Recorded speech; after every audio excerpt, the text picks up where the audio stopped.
Shalom Aleichem, eu sou Rabino Levi Rabinovich, seja muito bem-vindo ao canal. Juntos vamos aprender bastante sobre judaísmo, filosofia hassídica, música judaica e muito mais que você encontra nas playlists do canal. Seja também um apoiador do canal através do Pix, que está na descrição do vídeo, que inclusive é meu e-mail se quiser mandar sugestões ou dúvidas. Vamos à aula, se inscreva já, aproveite para compartilhar, curtir e vamos espalhar mais Torá por aí.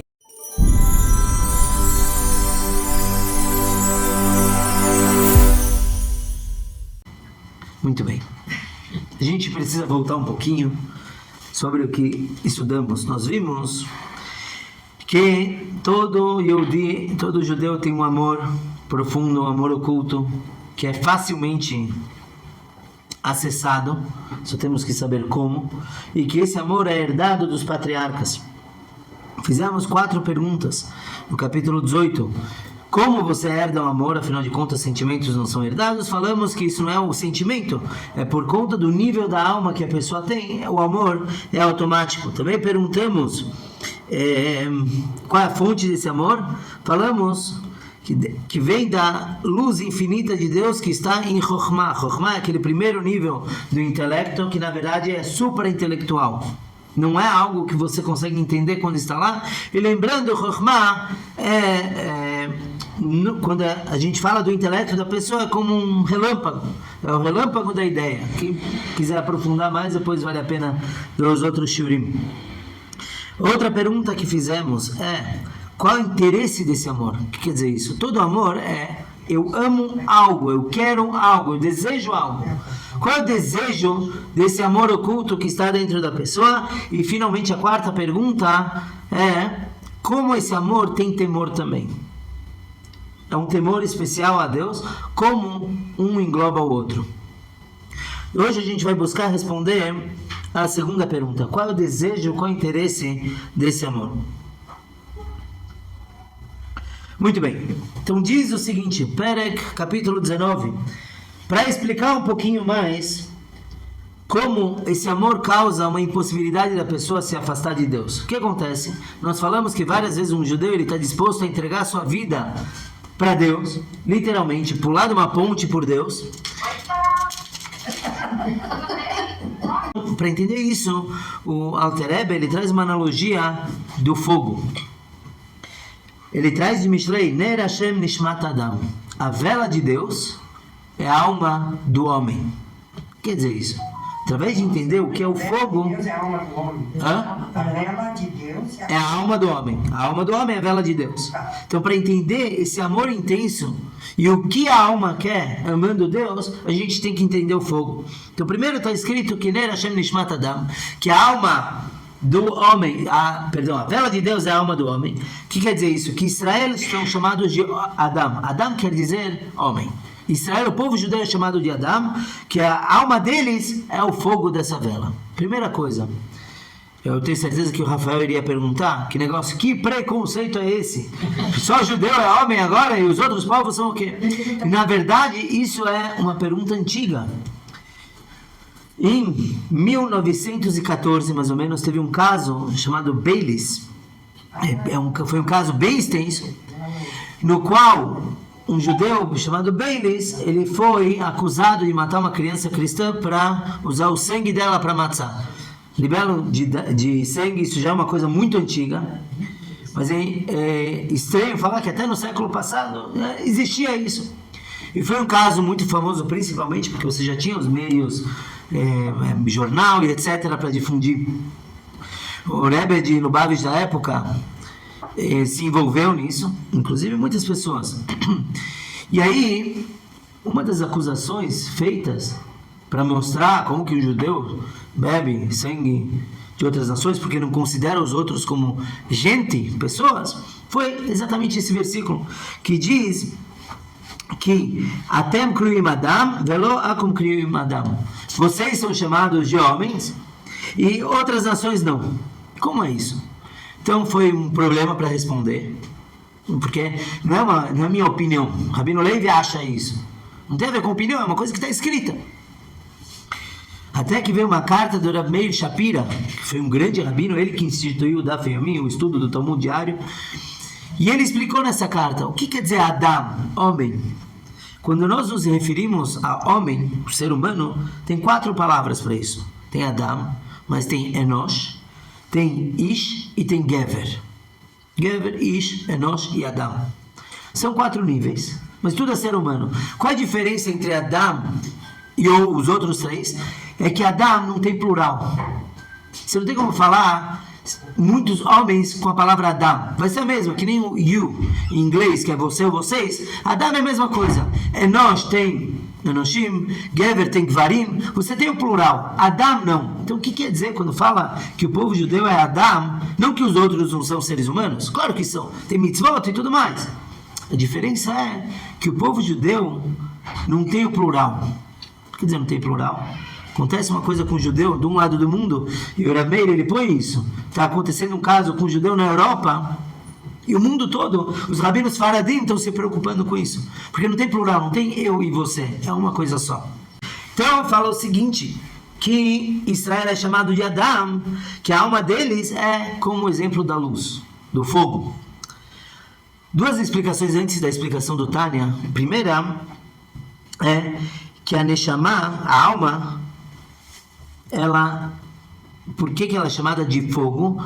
Porque ela esclarece sobre as ações da pessoa. Então, quando a pessoa, após os 120, ela falece, então ela não tem como negar nada das suas ações no mundo, no julgamento, porque a própria alma vem iluminar o que ela fez, vem mostrar, demonstrar isso.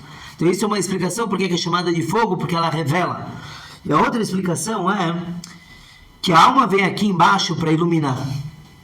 O mundo é cheio de escuridão, das clipot que já falamos. O mundo tem um monte de coisa ruim. Por que que uma alma vem aqui? Vem para ser a vela de Deus, para iluminar esse mundo para Hashem. Iluminar esse mundo é o caminho de Mashiach. É isso que a gente vem fazer. Então essas são 2 explicações do porquê a alma é chamada de fogo. Claro que vamos ter agora a do Tânia. Qual é a relação entre a alma e o fogo? Então o Tânia diz que ela está sempre, o fogo ele está sempre se balançando para cima. Ele está sempre trêmulo. Se você tem mais vento, menos vento, mas o fogo está sempre para cima. Você pode virar uma vela de ponta cabeça, você vai queimar a mão, porque a chama não vai apontar para baixo. Inclusive essa é uma explicação porque os judeus se mexem tanto na reza, porque é igual. O fogo, ele está agitado, ele está animado, ele se mexe. A alma, também, quando você reza, você está despertando ela se mexe bastante. E já falamos que isso é por conta da sede que tem por Deus, e os tzadikim geralmente não se mexem muito, porque eles já têm Deus revelado, mas isso é cenas dos capítulos anteriores. Então, a alma, o fogo, ele está sempre se direcionando para cima. Por quê? Porque essa é a natureza dele. A verdade é que tudo se direciona à sua fonte. Se a gente vê a fonte dos seres que existem, o fogo, o Tânia diz, a fonte dele fica no círculo embaixo do círculo da lua.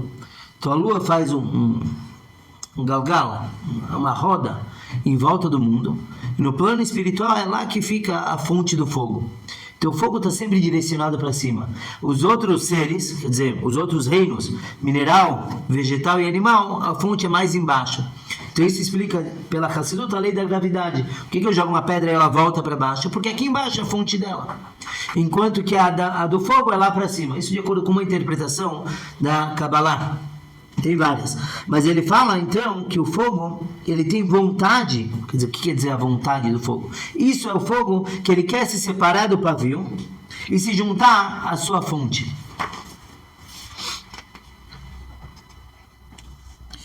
E mesmo que, o que vai acontecer se o fogo se desprender do pavio? Caput. Ele deixa de existir.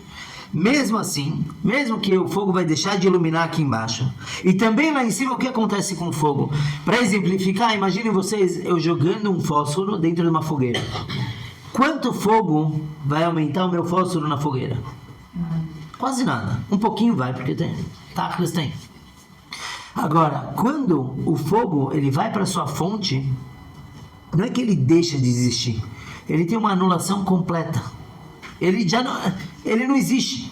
Mas não Não é uma existência como o fogo, o palito se queimando, que deixa de existir o palito. Não é isso. O fogo ele se une à sua origem e a luz dele é completamente anulada. E mesmo assim é isso que ele quer. Mas qual a fonte do fogo? Fonte lá em cima. Sim, lá em cima também tem fogo, então. É um fogo, mas não é o fogo como a gente enxerga.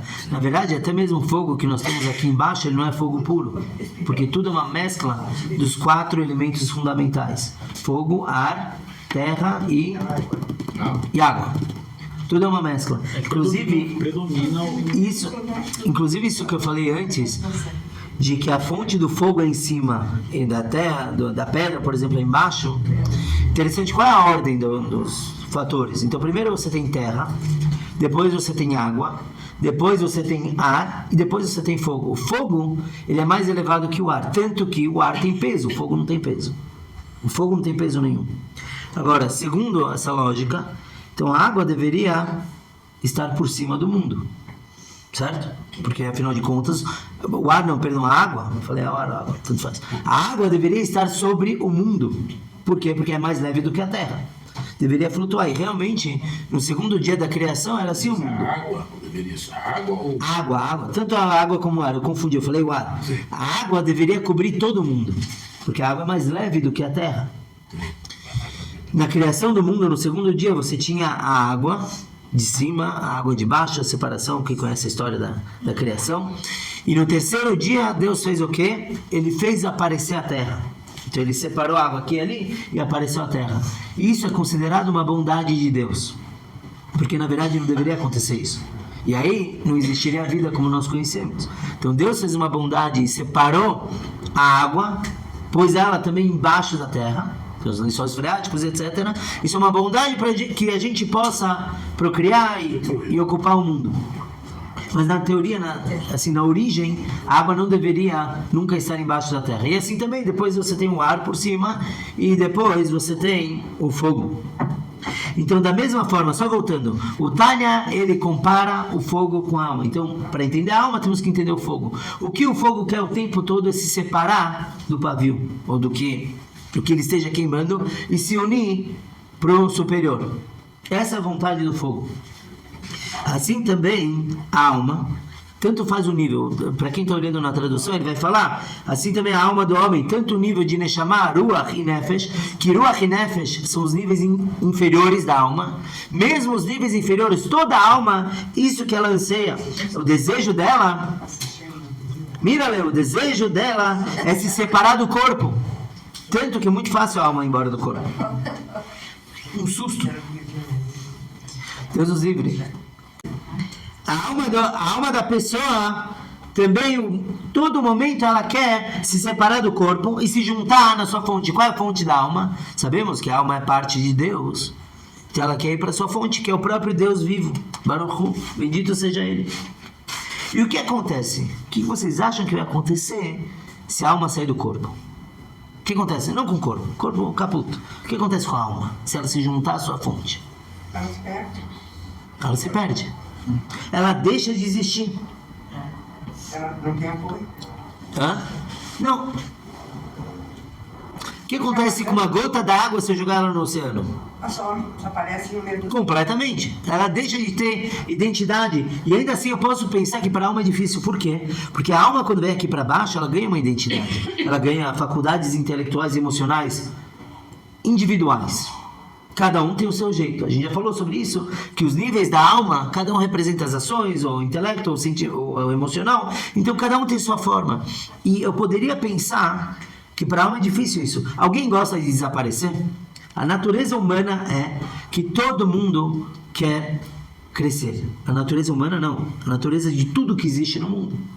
Tanto que pega uma gota grande d'água e põe do lado uma gotinha. Se tiver um pequeno contato, o que vai acontecer com a gotinha? Ela vai se englobar na gota grande. Por quê? Porque a natureza de tudo que existe é crescer. Todo mundo quer crescer, ninguém gosta de se diminuir. Então a alma, vindo aqui para o mundo, ela ganha uma identidade. Então eu poderia pensar que ela... Por que alguém vai fazer auto-sacrifício para Deus? A alma, por que ela quer? Porque ela vai se sentir melhor. Mas não é isso. Porque a partir do momento que ela sobe para Deus, para a fonte dela. Não estamos falando de falecimento nem nada. Quando a alma, se ela realmente retornar à sua fonte, ela é como se nunca houvesse existido.